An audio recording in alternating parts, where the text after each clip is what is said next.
everybody. We're so excited to have you in class today. Today's class, we have an amazing guest speaker, and we have lots to go through. So really quickly, I'm going to turn it over to Jeff Rosen, our CEO at the National Constitution Center. But students, ask questions in the Q&A or the chat. And my name is Curry Sotner. I'm the Chief Learning Officer. I'll be in there with you to try to help you out. But without further ado, turning it over to Jeff Rosen. Thank you so much, Curry, and welcome, Justice Breyer. We're so honored to have you here.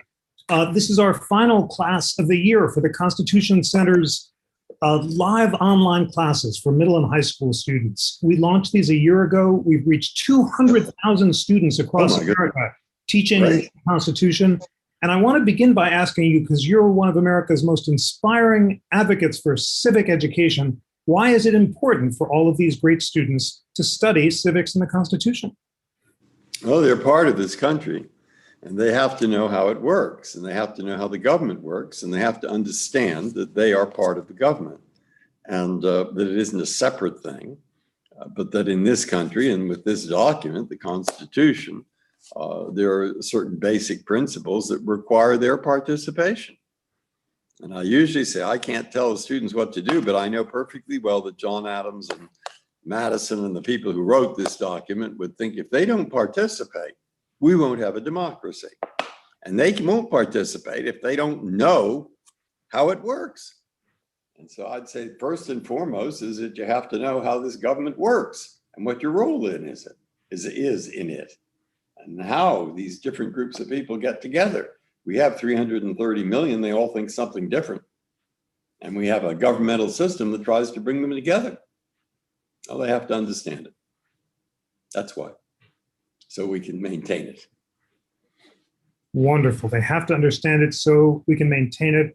It sounds like Benjamin Franklin, a republic, madam, if you can keep it. Justice Breyer, you have some wonderful books behind you. You are such a reader and a teacher. And I saw recently a list of 5 books that you recommended and influenced you a lot.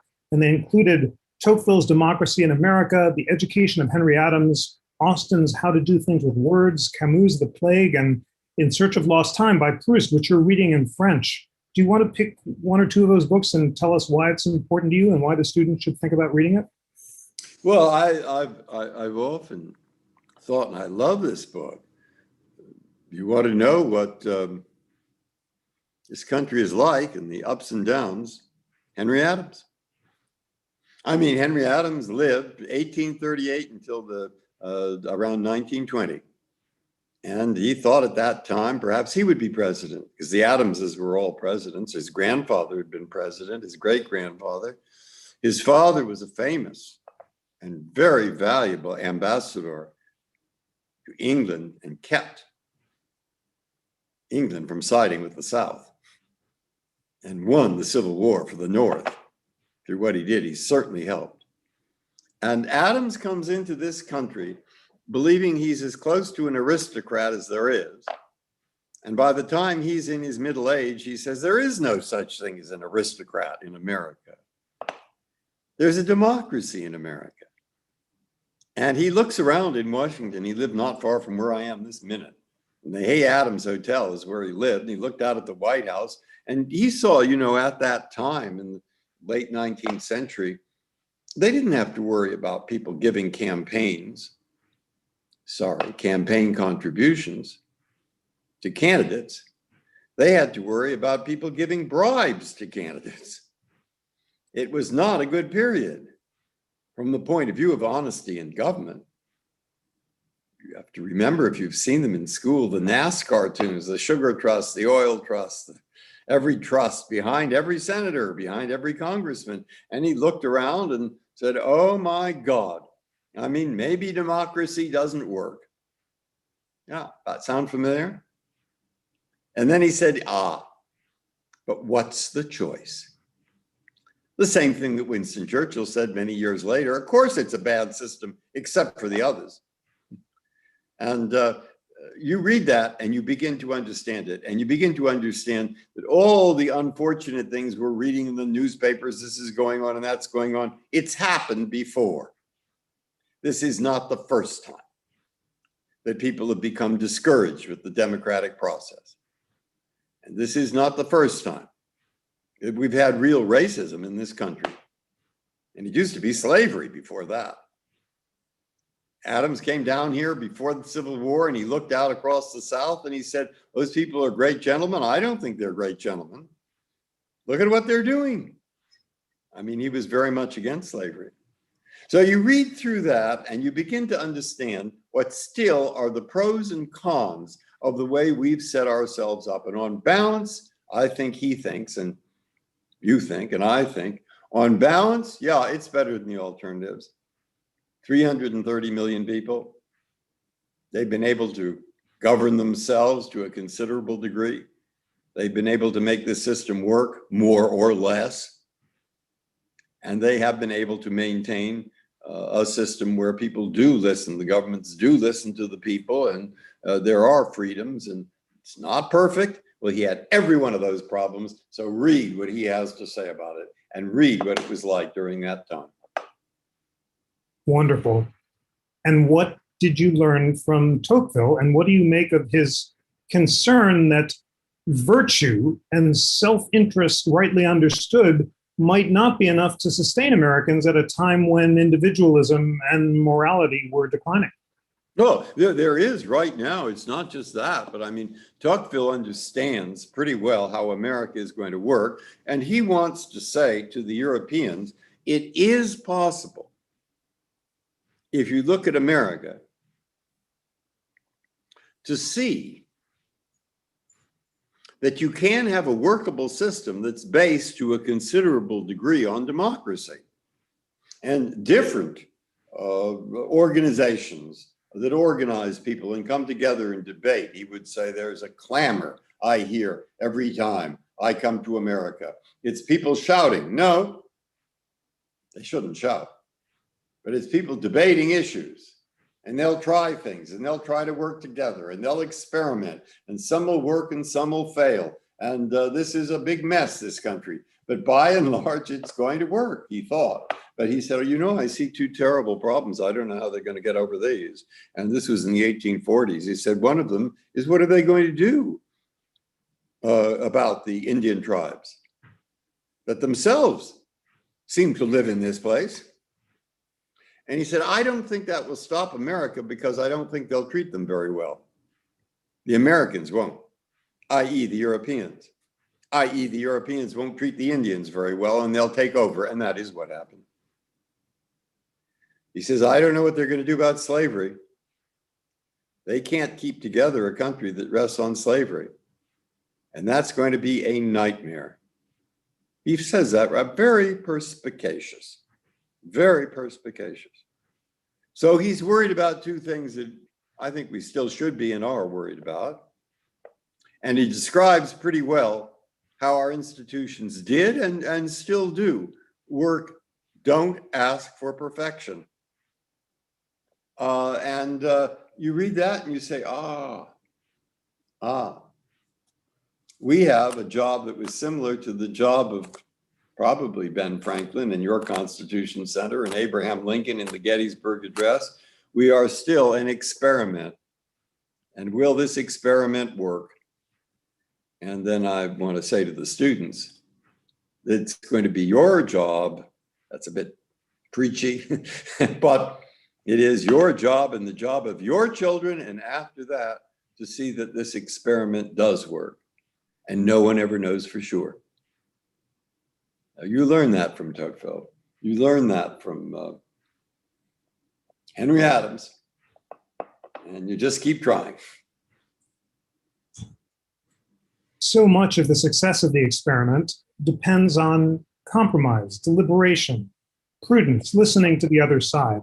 Those are all values you've championed. You saw them from your father when you were growing up, and he was on the San Francisco School Board where the institution worked. You saw that in the Senate when you saw Republicans and Democrats coming together over major reforms.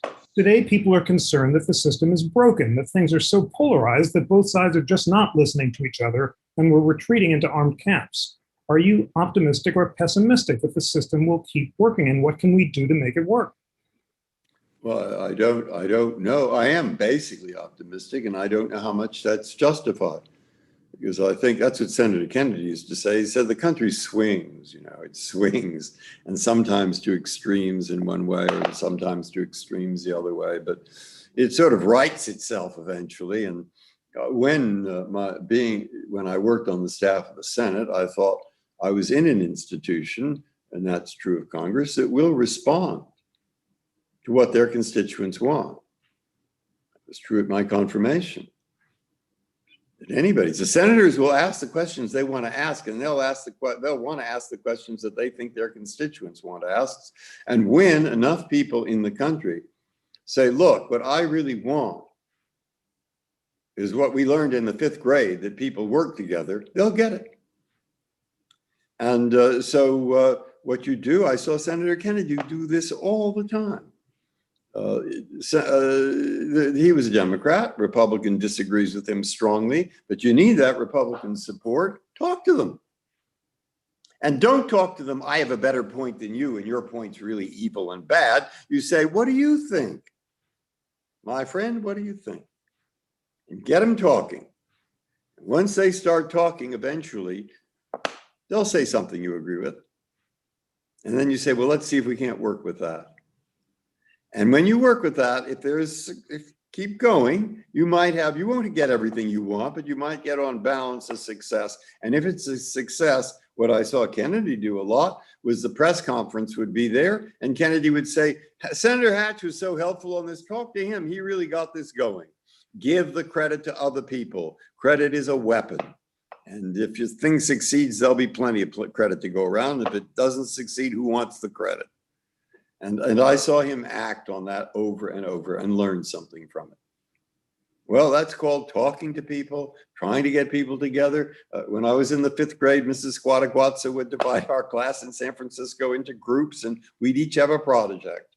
What is it that helped make San Francisco a cosmopolitan city? And you take this part, and you take that part, we give you 1 grade. So you better get on with the others. So learning how to get on with others is part of what we do in schools. And I think that's still true. And maybe people at the national level are getting angry at each other. Well, what about at the local level? I saw during this pandemic up in Cambridge, we were with our grandchildren for more than a year in the house.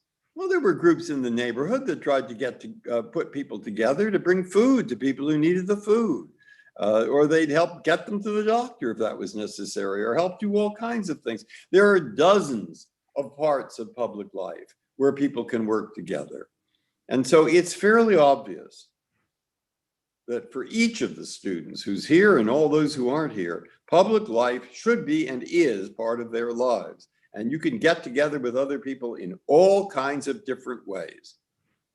And you don't have to make a living out of being the most divisive person. You can do pretty well by trying to get people together in 1,000 different ways. I think we still have that ability and that talent, and so I'm optimistic. Wonderful. Well, your optimistic inspires all of us. You tell us about the court. You recently gave a lecture at Harvard, and you cautioned people not to view the court as a political body. You said justices are not junior-level politicians. I believe jurisprudential differences account for most, perhaps all, judicial disagreements. Tell us why the court is not a group of politicians in robes, and why citizens should respect the institutional legitimacy of the court as something more than just politics. Well, it's taken a long time to earn legitimacy in the sense that people will follow the laws the judges think it is, and even when they disagree with it strongly. And maybe it's wrong. I've dissented enough to know that I think some of it is wrong. All right. And so, but the rule of law is follow it even when it's wrong. Possibly can. Otherwise, you won't have a rule of law. But the political part, I think, look, again, going back to Senator Kennedy, we used to play a game, which is suppose the senator got a telephone call from the mayor of Worcester at the same time from the Secretary of the Treasury. Which call would he take first? Well, we knew the answer. We bet heavily he would take the call from the mayor of Worcester. Why? Because that's where his constituents are. That's politics. Are you a Republican or a Democrat? What will the majority be at the executive session? Can we get people there? Is this popular? Is it not? I don't see that at the court. I really haven't seen it. Start thinking how popular you are. Boy, it is that bubble. Don't do it. I haven't seen it. That's what I call real politics. Well, what about ideology? Are you an Adam Smith free enterpriser? Or are you a Maoist troublemaker or something? If I'm writing an opinion and I think that ideology is coming into it, I think twice or three times. That's not the job. Well, there is a different thing. It is true, I did grow up in San Francisco. I did go to a public high school, to Lowell High School there. I've lived the life I've lived. And by the time you're middle-aged or so, you have views about the country. If you're a lawyer, about what law is about. They're called philosophical or jurisprudential or very general or something. And you can have somewhat different values than some other person. And those are inside you, and you can't jump out of your own skin. You get a few cases anyway, not as many as people think, but a few cases where you are interpreting a word like liberty.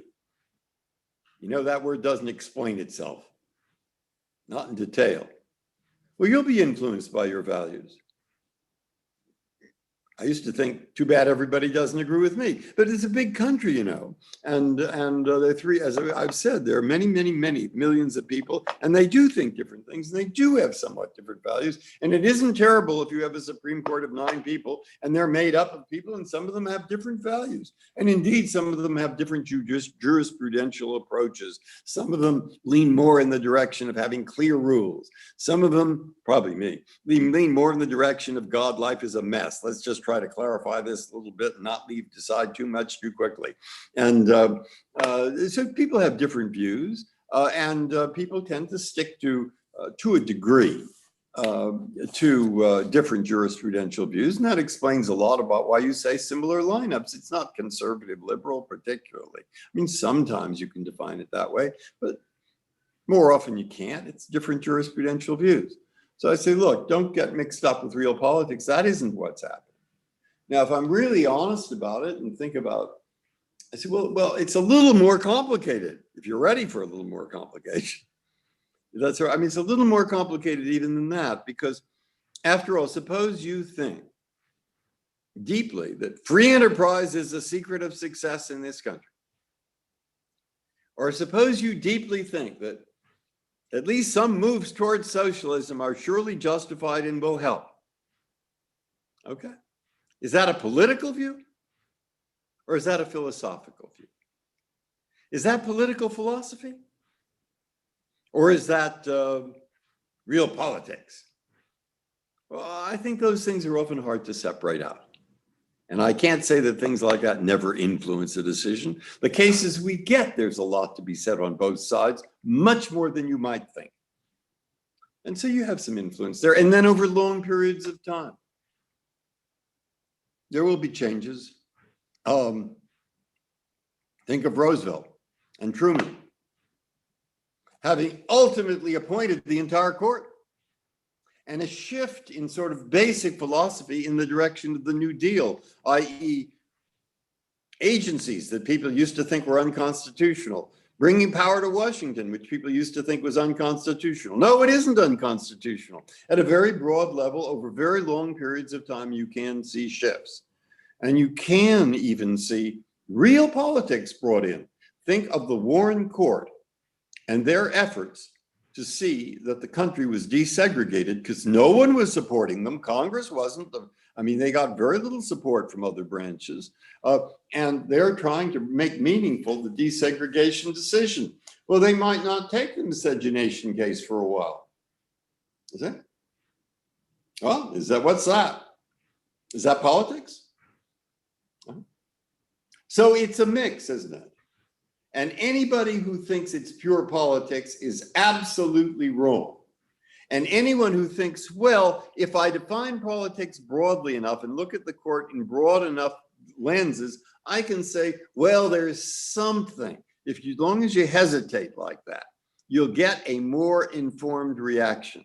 So on balance, I think, no, it isn't politics. And I don't want to go around and saying, no, not in any sense ever either. All right? That's a picture. And when I wrote and gave the lecture at Harvard, I try to give that picture. I want people to have that picture because I think it's a truthful picture. That's just fascinating. That's the most subtle and clear counter to the claim that it's all politics that I've heard you or anyone give. And you just told us that it's not partisan politics, but it might be political philosophy or statesmanship or pragmatic concern for the role of the court. So it's complicated. And we hope to have you back to the Constitution Center in the fall to talk about your book. But I want to ask you now, you said for you, life is messy and you just try to make things a bit better. And you've been called a pragmatist. Tell us about your jurisprudential approach and what you think pragmatism is. Well, pragmatism is not sitting there doing whatever you think is good.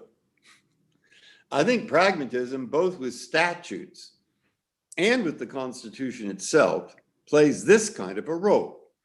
When you have a statute, and the statute has some words in it, and these words can be interpreted in 2 or 3 different ways. And the issue is how to interpret them. What do they mean? Well, I think it probably is a desirable thing, among other things. Of course, you read the words. If the word is vegetable, that isn't a fish, all right? You know, you're not going to go outside the words. But it often doesn't give you the answer. And you look at the history, and you look at the purposes, and you look at the consequences too, and you'll try to evaluate them from the point of view of what a reasonable legislator, that's Professor Sachs, Professor Hart, what would a reasonable legislator writing this statute have thought that these words were there to achieve? And then the people who don't like that approach say, but there is no such thing as a reasonable legislature. A, that isn't true. But B, if that were true, by making up the reasonable legislator, you would get a more rational system of law, which would play into the basic purpose of law, which is to try to make people able to live better together. The Constitution, too. I would say one of the great unsaid purposes of the Constitution, though everybody says it, but they aren't taking in that this is a constitutional principle. It is what you had Franklin say. Hey, this is a document here, and it's not just democracy, it's not just human liberties, it's not just organizing the government, it's also something that's going to work. And it's going to work for a long time. And you think about that when you have certain difficult constitutional cases and you try to choose something that moves in the direction of something that will work for a long time, among other things. Now, that's a rough description of what I mean by pragmatism. Wonderful.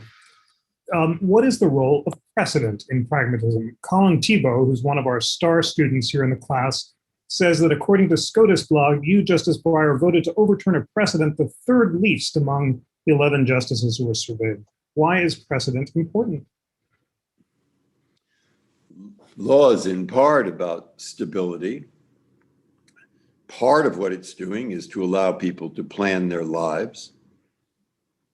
Part of their ability to plan their lives is going to be for either their lawyers or somebody else's lawyers or people in a community who are interested in this to know what the law is. And the law might not be perfect, but if you're changing it all the time, people won't know what to do. And the more you change it, the more people will ask to have it changed. And the more the court hears that, the more they'll change it. And the more that, you see, it's a kind of circle which, even if it doesn't start out that way, warns you against, now you can't say never. What about Brown and Plessy? You can't say never, but be careful. And you really have to be careful sitting in where I'm sitting in this job, because what you first think is, for 3 or 4 years anyway, sometimes 5, sometimes 3, what Douglas said, he said, you go around frightened to death.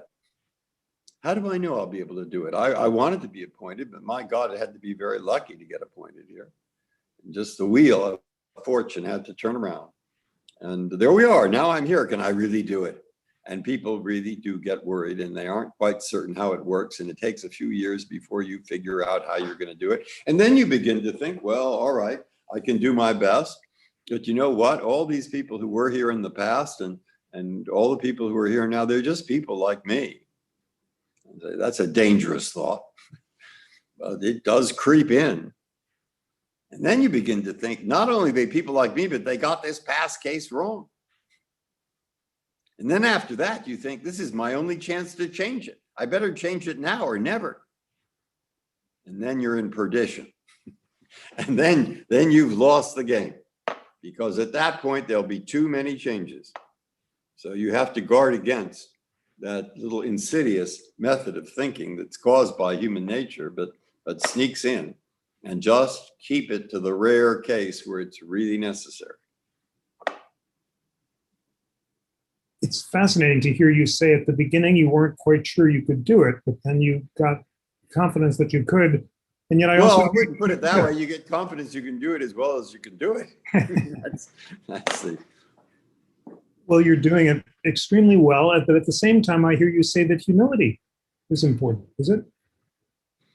Yeah, I mean, humility is a dangerous word. I mean, what is it? I would call it character.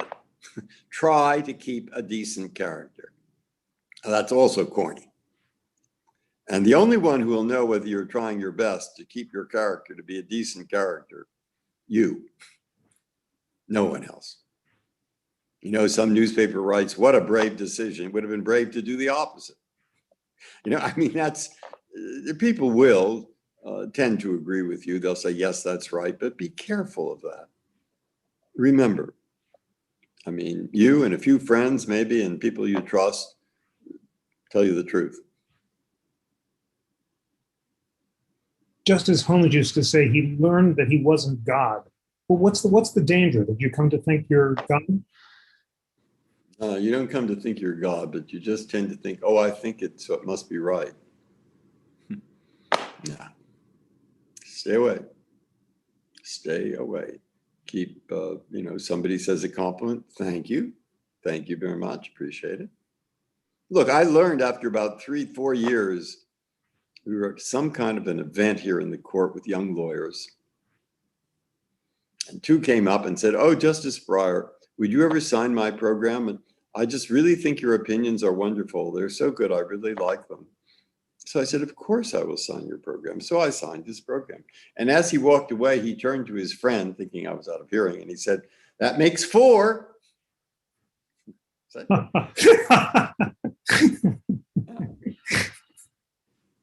That will teach you humility. What else have you learned during your decades on the court?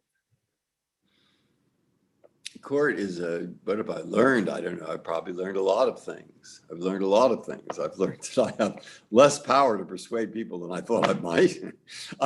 I've learned that the best you can do is you do your best. The interest of this job is the interest of this job is that you have to sort of put out your best all the time. The cases are interesting and difficult. They matter to people. Don't let up. And there you are. And as you get older, you think that's a very big virtue, because we have what we have, all of us, whatever it is. Everybody has something. And to be in a situation where you have to use that something, really, you hope for the benefit of other people, that is a privilege. That is a privilege. How have you kept operating at your fullest level? Do you have a daily schedule where you set aside time for reading and time for leisure? What are your habits and your study regime? Driving Joanna crazy. I get up. Right. My wife of 53 years. I would get up at 7:30 or 7 o'clock and do my stretching. You're stretching. And then we'll have breakfast. Now, these days, we have a cup of tea and some fruit in the garden. It's nice. And grandchildren are helpful, and they've been living with us up in Cambridge, and little noise level's a little loud, but it's fun to have them there. And then I will work. I'll come into my office. Or the last year, it's been working at my word processor up at my desk, and or talking to my clerks every day on Zoom. I'll do that, and I try to do a little, fake bike riding in the afternoon on one of those machines, and meditating. Actually, Joanna got me to do that. That's helpful. And then in the evening, recently, this last year, I've been watching MASH. Have you ever seen MASH? Absolutely. I love it. I think suicide is painless. What? Yeah. Singing it. Yeah. Yeah. And Alan Alda is great. And I enjoy it, or I'll read. I'll usually read before. I found one of the world's, before I fall asleep. And I shouldn't criticize this book. It's a very interesting book, but it's the history of the 100 Years' War, minute by minute. so there we are. I'll read, and then there we are. Give me a tip about meditation. When you meditate, what do you do? Do you try to clear your mind? Do you focus on something? What do you I focus on my foot. Very interesting. But you go up through your body and try to relax your body and get up to your head. And by that time, your eyes have sort of closed, and then go down again. And then you might say a word, or Amida or something like that. And then the alarm will go off after about 30 or 40 minutes. And that's it. And it's just, it does in fact calm you down. It does make you relax, and you do feel, feel better. So I recommend it. And you do broad reading outside of the law. Yeah, I read a lot of different things. Yes. You mentioned one of them, The Plague. I mean, this was a good time to read The Plague. And I used to read it because I thought, well, it's Camus. It's about lawyers, really. It's about the Nazis occupying France, and it's about the need for keeping the plague germ away from people, which comes back over and over and over and over. And I figure, well, this is good for one of my talks, which I've now used it in 15 different talks. but I say, look, the rule of law is one of the weapons people have to keep that germ plague in remission. But I reread it recently, and it's more than that, actually. It is about the human condition. It is a well-written book. It is something that you'll see all kinds of different people. That's why I tell the students frequently going to college, I'll do that. Try the humanities. If you're an undergraduate, you can do a lot worse. You learn a foreign language, or you learn something about history or literature, and you'll see how other people live who aren't you. Not even your family. And that's a very valuable thing to do. Speaking of a foreign language, you have described to me the experience of reading Proust in French and what it feels like. Can you share that with our friends? Because you describe it so memorably. No, I'm not sure what you have in mind, but I think he is a great author. Shakespeare to me is the greatest, of course, of the English-speaking authors. And what Proust is a kind of Shakespeare of the inner mind. That is, he remembers everything. I don't know how. It's not really all about him, but maybe it is. And he remembers everything, and he describes human experience. He doesn't have the experience of having children, but other than that, he goes through a tremendous amount of different human experiences. So there are all kinds of things in the book, and he does it in poetry, a kind of poetry, as does Shakespeare. Kittredge said that about Shakespeare. He said he knows every human being. He knows every kind of desire. He knows every kind of different reactions, of human reactions, better than the person does himself. And he describes them all better than the person could describe himself. And he puts it all in poetry. Well, Proust does something like that about sensations. And if you had one thing in there that I think I came out thinking that I didn't, it isn't that women are rational animals. That's Aristotle, I think. The rational animal. Ha, ha, ha. Maybe. Try, that's good. But I do think that I came out of that thinking, well, what human beings do is they put form on things.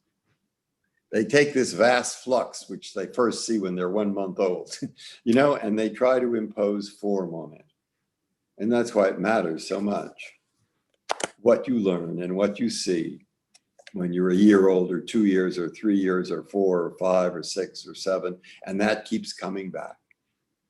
And I am a child of what?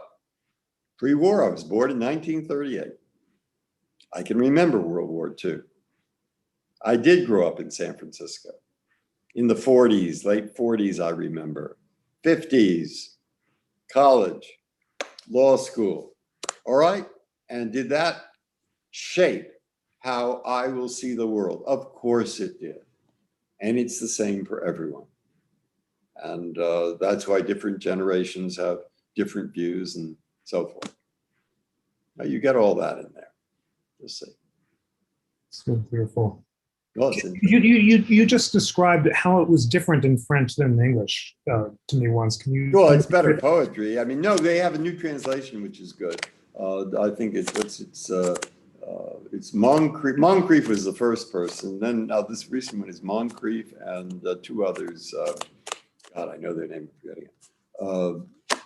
It's a very good translation, but it translates awkwardly sometimes because it seems stilted. It's not stilted in the French at all. Wonderful. There's just one more book on your list of 5, so I'll ask you about it. What did you learn from Austin's How to Do Things with Words? How to fight for how to fight for a pragmatic or a purpose-based approach towards statutory interpretation rather than a textual version. Because I think they make various philosophical mistakes, the textualists, which I've written down somewhere. And I think that book helped a lot. We have so many questions from the students, and the first important one is your favorite majority opinions and dissents that you've written. I have written probably I've written the ones that I put a lot of work on, probably that I feel I don't know. I put a lot of work into them anyway. The one on the death penalty, I wrote that it is about time to reconsider that. And I wrote a long opinion, 43 pages. That's very long for me. And the other, which is more controversial, was I thought the court should give more leeway than it seemed to be doing to school boards and other places on affirmative action. And I can't guarantee my reasoning. You'd have to read it and see. But oddly enough, a case that I really enjoyed working on, and is not necessarily the world's earth-shaking case, is a case, the question was, can you copyright a design that was the design of a cheerleader's costume? Now, why was that so interesting? Well, to me, it was interesting because it's a difficult legal question, but in part because it forced you to go into a world of art and the world of art of fashion, which is certainly a form of art. And we looked up all kinds of things, and my law clerk, I'm looking right now, and she got me a lamp that has a kind of 1920s style, and there's a cat over on the right made out of porcelain. And the law seemed to be that if that cat is over on the right, made out of porcelain, you could copyright it. But if it was on the left, where the cord ran through it, you couldn't. All right. Now we had to figure all that out, and it wasn't just an intellectual thing; it was also artistic, and so I enjoyed that. That comes to my mind as a sort of, you don't know what you'll get in this court. You don't know what kind of case you'll get, and but they matter. It matters to people. It matters to people who are going to buy clothing because it has effect on the price, and there we are. The other two, I probably have more significance. You mentioned the lamps, so I'll ask you what the etchings behind you are. They look beautiful. What are they?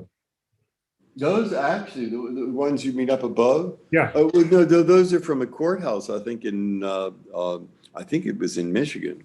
And that's supposed to be justice there. And they have them in the inside, I think, of the Capitol building.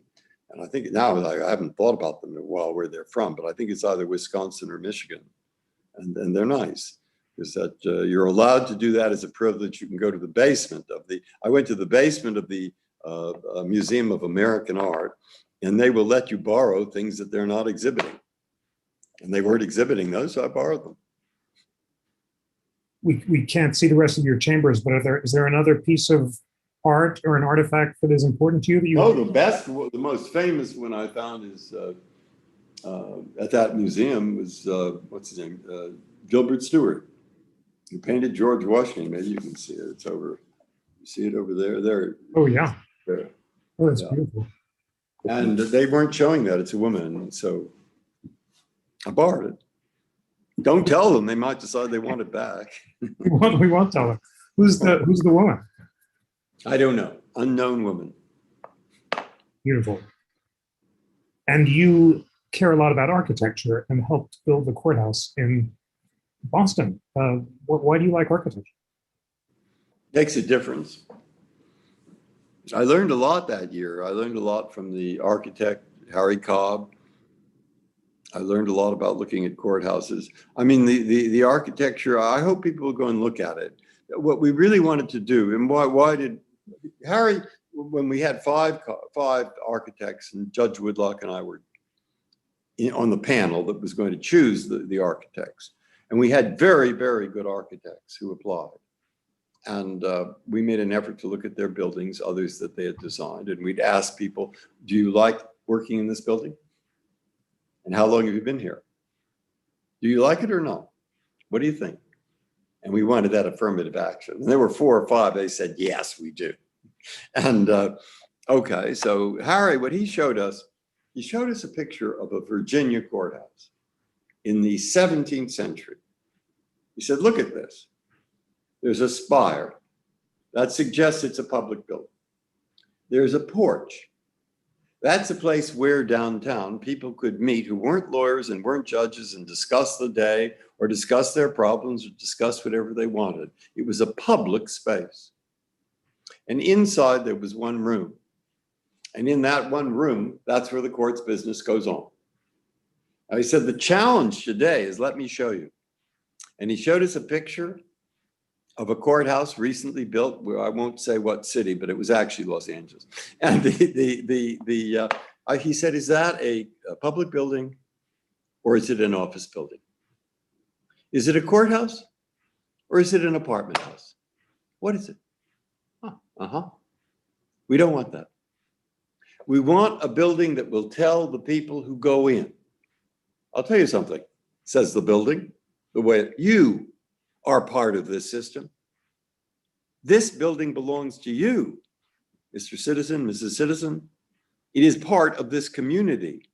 And a function goes on here, a function that you take part in, say on the jury, or that you need to bring law and justice to this community. And it doesn't belong to the judges. And it doesn't belong to, you have a lot of people there. You have some security people, you have judges, you have a cafeteria, you have a daycare center, you have a beautiful view looking out over Boston Harbor. And when people come in here, I want them to think, ah. And when they go and look at a courtroom, even if there are 19 of them now, which is the problem. How do you get 19 in that Virginia courthouse? You can't. All right. You get a lot there, but it's individualized. You want people to think this is a place which belongs to the public, where the public's business is going on, which is serious, and where the lawyers will have the center of the courtroom, because that's the place where the action takes place, with the judge being over on one side, the jury being over on the other, the witness being over here, and that is the framework of the action, which is taking place in front of the judge and the jury in the courtroom. You see, your building, community building, an attractive building, a serious building, a building that will with architecture, help you understand what's going on and how you are part of it. We wanted that, and we think Harry did a pretty good job. And Ellsworth Kelly, that was a great thing that Senator Moynihan did. He got a bill passed that says every public building has to devote 1% or 2%, I can't remember the percentages, of the construction budget to art. And if you go and look at the Ellsworth Kelly, who basically gave us his paintings way below cost, and you go and you look in whatever direction you look, you see that little color, you see this color coming out over here, and you think this is attractive. And I don't care if people do or do not think that's a great painter, or this is a great architect, or this is architecture, this or that. I want to be able, as I can, ask them the question, how do you feel when you're in this building? Spirits rise? Successful. Magnificent. So excited to hear about PACOB, and I'm thrilled to report PACOB designed the National Constitution Center, which is behind me. Oh, Which gives you the same feeling. It's great. It's the same feeling. There's so many students who are hanging on your every word, really want to know about the personal dynamics within the court. Can you be friends with people you disagree with? Do you debate civilly? What was your relationship with the late Justice Ginsburg like? Give us a sense of what it's like and how you are able to have civil dialogue among people you disagree with on the court. Well, the answer is, of course you can. I used to hear President Clinton, he would say, you know, hate the sin, love the sinner. And I'm not saying their views are a sin at all, but I've been there many years, you know, and every week just about, or most weeks, we have conferences and we sit around by ourselves on the table and we discuss the cases, and we don't always agree on those cases, as you well know. We agree more than you think. I mean, we agree almost half the time. We're unanimous. And the 5-4s are about, I don't know, 20%, 25%, 15%, depending on the year. And it's not the same 5 and same 4. But regardless, there is quite often fairly a disagreement. So what? I've never heard a voice raised in anger. Never. I have never heard people say mean things about each other. Not even as a sort of joking. They don't. They don't. It's professional. You have friendships and you have respect always, and just politics in the Senate. I saw that. Politics was one thing and personal relations is another.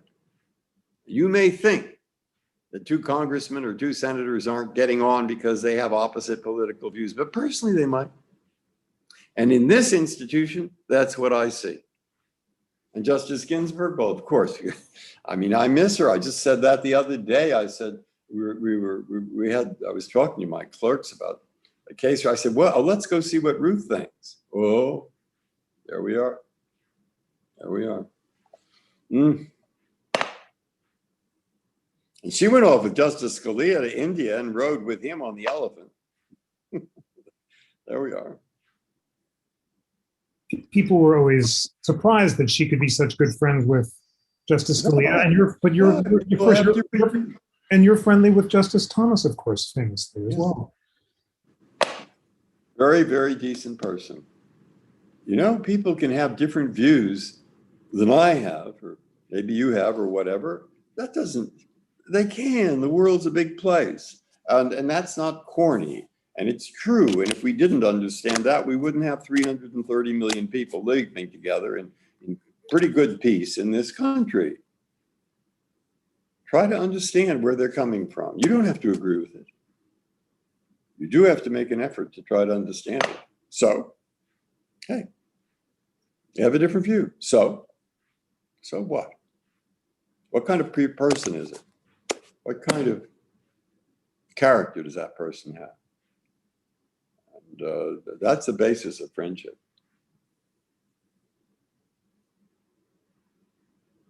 What has it become harder to have those cross-partisan friendships, and have polarization and social media made it harder? I don't think social media has. I mean, you know, you don't have to watch it. And it actually becomes easier if you're technically incompetent.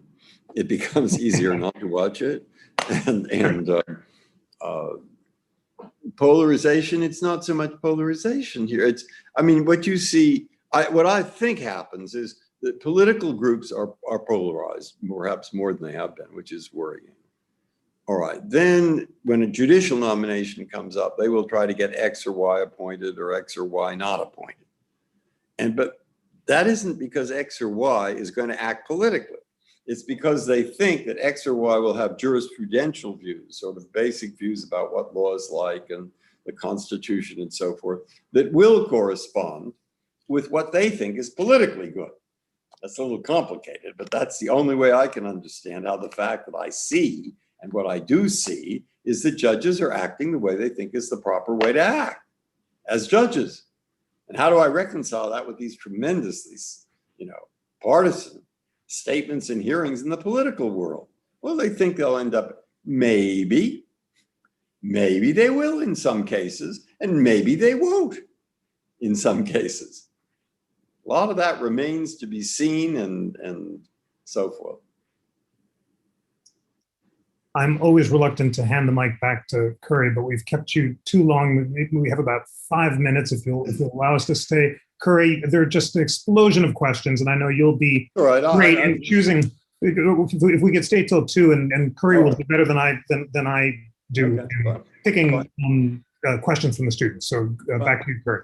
Wonderful. So, as you can imagine, a million questions basically ending up with, how do I get your job? So the students are really interested in the jobs you had before you became a Supreme Court justice. Were you the Cunningham class, Colin, Milo? They were all wondering, did you always want to be a justice? And then Colin pointed out a really good question. What about the other jobs like clerks? What do you look for in a clerk? So a lot of questions from all of the students about like career choices. No, well, the clerks, they're great. I love my clerks. They keep me, on my toes, and it's great. They're great. It's a job for a year, and they usually have done very, very well in law school. They have good grades, and the teachers think they're great, and they've worked for another judge, usually on the Court of Appeals, and I will probably select clerks on the ground. I meet them, and they'll have a nice personality, be able to get on with me, which is necessary. And I'll ask, how did they do in their last job? I'll ask the judge, and that's the normal thing. Then they'll stay here for a year, and then they'll go on to another thing, and they have to make their lives for themselves. As far as my life is, I've been pretty lucky in my life. I mean, I became law at that time. If you go back to the 1950s and 60s, I mean, I'm not saying it isn't true today, but children used to do what their parents said.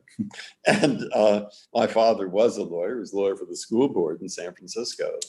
This is his watch here, 40 years. And so I thought I'd probably like to be a lawyer. And I did go to law school, and I did clerk for a year for Justice Goldberg. And then I worked in the Justice Department for 2 years in the antitrust division. And then I got an offer to teach from Harvard Law School. So I went there and taught for about 14 years. And during that time, I spent some time working for Archie Cox when he was doing the Watergate. And then I worked for about 2 or 3 years with Senator Kennedy when he was chairman of the Judiciary Committee. One thing sort of leads to another. And then there was a vacancy, and through total fluke, I was appointed to the Court of Appeals in the First Circuit. And then when a vacancy came up here, first time I wasn't appointed, and then I was considered again, and I was appointed the next time there was a vacancy. So all those things, there is no way. You don't know. I mean, of course you don't know. Don't count. Of course I would have liked to have been a Supreme Court justice if somebody asked me, but I mean, that isn't going to happen. It's like lightning. To be a federal judge, I usually think lightning has to strike once. And to be on the Supreme Court, it has to strike twice in the same place. And what Tom Clark used to say when he was a justice here, he said, well, you can't control it. He said, but you can. He said, it's helpful to be on the corner when the bus comes by. All right. And so my father would have said that means you'll get a job, I say, lighten up too. You'll get a job. and do it as well as you can, and listen to other people. And you do your job well and listen to other people, and that helps you do it well, and you may get a better job. Someone may notice. But even if you don't, you at least have the satisfaction of having done that job well. And that in itself is sufficient, should be. Here we are. There is no secret. So do your best you can at what you do. No matter where you are. I love that theory. That's a good Well, rule that's for true. life. That's the best you can do, I think. So Robert Hobgood's class is one of the teachers that we work with all year long. Awesome teacher. Wanted you to know that he is proud to say that you're a bit of a rock star in his civics AP government class. Oh, Quite notorious. Yeah. Because they've used a couple video clips that you've done with the Constitution Center before and Annenberg Foundation. And there was one in particular that the students were really interested in on judicial independence. So would you like to talk a little bit about the principle of judicial independence and the role of judicial independence? Yeah, well, it's pretty important. It's very important. That's why Hamilton wrote into the Constitution that judges will be appointed for life. He didn't say life, he said on good behavior, and will receive a salary that is not diminished, or compensation that is not diminished. He thought that would help make them independent. It does help some, but it's not always honored. Think of inflation. All right, but it's a frame of mind. And I say, well, it's a frame of mind that you have to develop. And for example, are you being true to the record? When you read the record of a case, if you're an appellate judge, are you reading it honestly for what it says? Because nobody will know. I mean, the lawyer who wins will say, sure, it was great. And the lawyer who loses will say, he didn't read it right. But there we are. And who will actually know? You will know. And so you have to do that. And the same, even double with the press. Double. I mean, of course it pleases you when someone compliments you, but beware and don't look for it, because you won't find it. And what Paul Batrog told me years ago, which is slightly facetious, but I think it's quite funny. He says, when you write a book, don't necessarily read the reviews. Now, here's why. Though, of course, you're going to read the reviews. But he says the reason you really shouldn't is because if it's a bad review, why would you want to read it? And if it's a good review, you'll think, but do they know how really good it is? But ultimately, the best thing I heard on the judicial independence is, I mean, the reason's obvious for independence. Would you like to have a judge there sitting there if you're totally innocent and you're very unpopular in your community? And he has to, I mean, you understand that. Okay. But Justice Kennedy, and a few of us were speaking to some Russian judges. And he was talking about independence. And he said, well, a judge can understand and can empathize with a different judge in a different system on the matter of being independent. He can't know whether that judge is really being independent. He can't know how the case in front of him, that other judge, how it should turn out. But he can understand the feeling of the effort to remain independent. It's a kind of loneliness and a kind of anxiety. Agony is too strong. Sometimes it isn't. And it's trying to get to where you think it should be.